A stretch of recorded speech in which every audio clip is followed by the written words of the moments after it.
નમસ્કાર દર્શક મિત્રો, ટીવી18 ન્યૂઝમાં આપનું સ્વાગત છે। અમદાવાદના ઓડવ વિસ્તારમાંથી એક ચોંકાવનારો બનાવ સામે આવ્યો છે, જેમાં એક યુવકે ખોટી ઓળખ આપી વિધવા યુવતીને પ્રેમજાળમાં ફસાવી અને લગ્નની લાલચ આપી અનેક વખત દુષ્કર્મ આચર્યું હોવાનો આરોપ છે।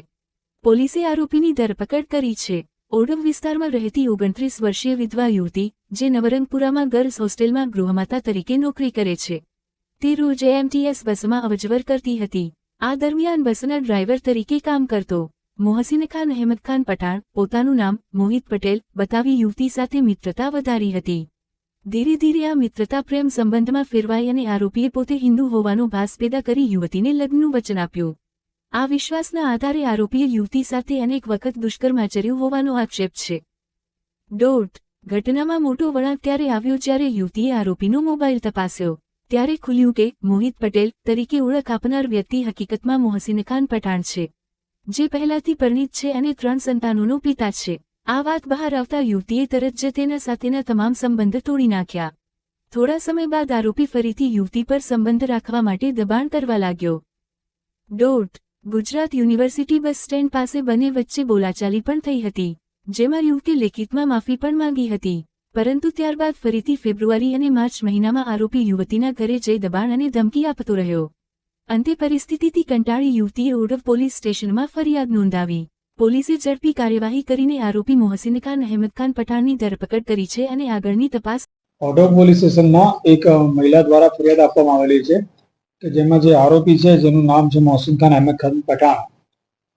આ જે ફરિયાદી મહિલા છે એ નવરંગપુરામાં કોઈ પીજીમાં કામ કરતી હતી। એ દરમિયાન એ જ્યારે પોતાના ઘરેથી અપડાઉન કરતી હતી એ દરમિયાન એએમટીએસમાં એક ડ્રાઈવર છે, ડ્રાઈવરના સંપર્કમાં આવેલી હતી।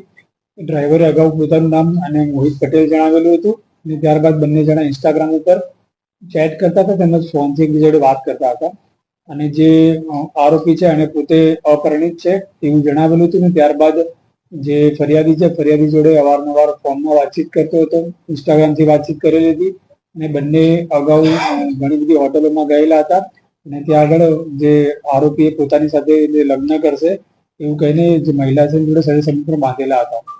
ત્યારબાદ જે ફરિયાદી મહિલા છે એને આ બાબતે શક જતા એણે જે આરોપી છે આરોપીનો ફોન ચેક કર્યો, એમાંથી એની જે બહેન છે એનો નંબર મળેલો હતો અને એની બહેનને ફોન કરીને જ્યારે પૂછી ત્યારે ખબર પડી કે જ્યાં પોતાને મોહિત પટેલ નામ જણાવી રહેલો છે તેનું ઓરિજિનલ નામ મોહસિન ખાન અહેમદ ખાન પઠાણ છે અને તે પોતે પરિણીત છે અને તેને 3 બાળકો છે।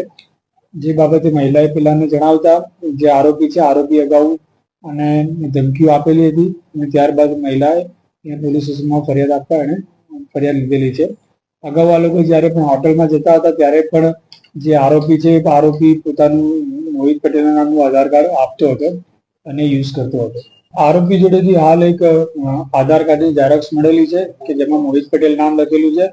આ બાબતે અમે આરોપીની પૂછપરછ કરી રહ્યા છે અને આરોપીને વધુ રિમાન્ડ પણ લેવામાં આવશે કે જે આધાર કાર્ડ છે આધાર કાર્ડ ક્યાંથી બનાવેલું છે, કોની જોડેથી બનાવેલું છે અથવા એને આધાર કાર્ડ બનાવવામાં કોને મદદ કરેલી છે એ બાબતની તપાસ કરવામાં આવશે।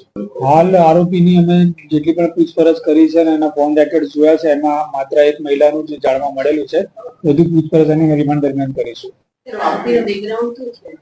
આરોપી છે મૂળ ગોધરાનો રહેવાસી છે અને અહીંયા અમદાવાદમાં એએમટીએસમાં ડ્રાઈવરમાં કોન્ટ્રાક્ચ્યુઅલ બેઝ પર નોકરી કરતો હતો। જે આરોપી છે આરોપી લગભગ છેલ્લા 3 વર્ષથી એએમટીએસમાં કોન્ટ્રાક્ટ ઉપર નોકરી કરતો હતો અને આ જે આરોપી છે આરોપીએ પોતાનું ખોટું આઈડેન્ટિટી આપીને મહિલાને પોતાની જોડે લગ્ન કરશે તેવી લાલચ આપીને મહિલાને હોટલમાં લઈ ગયેલો હતો।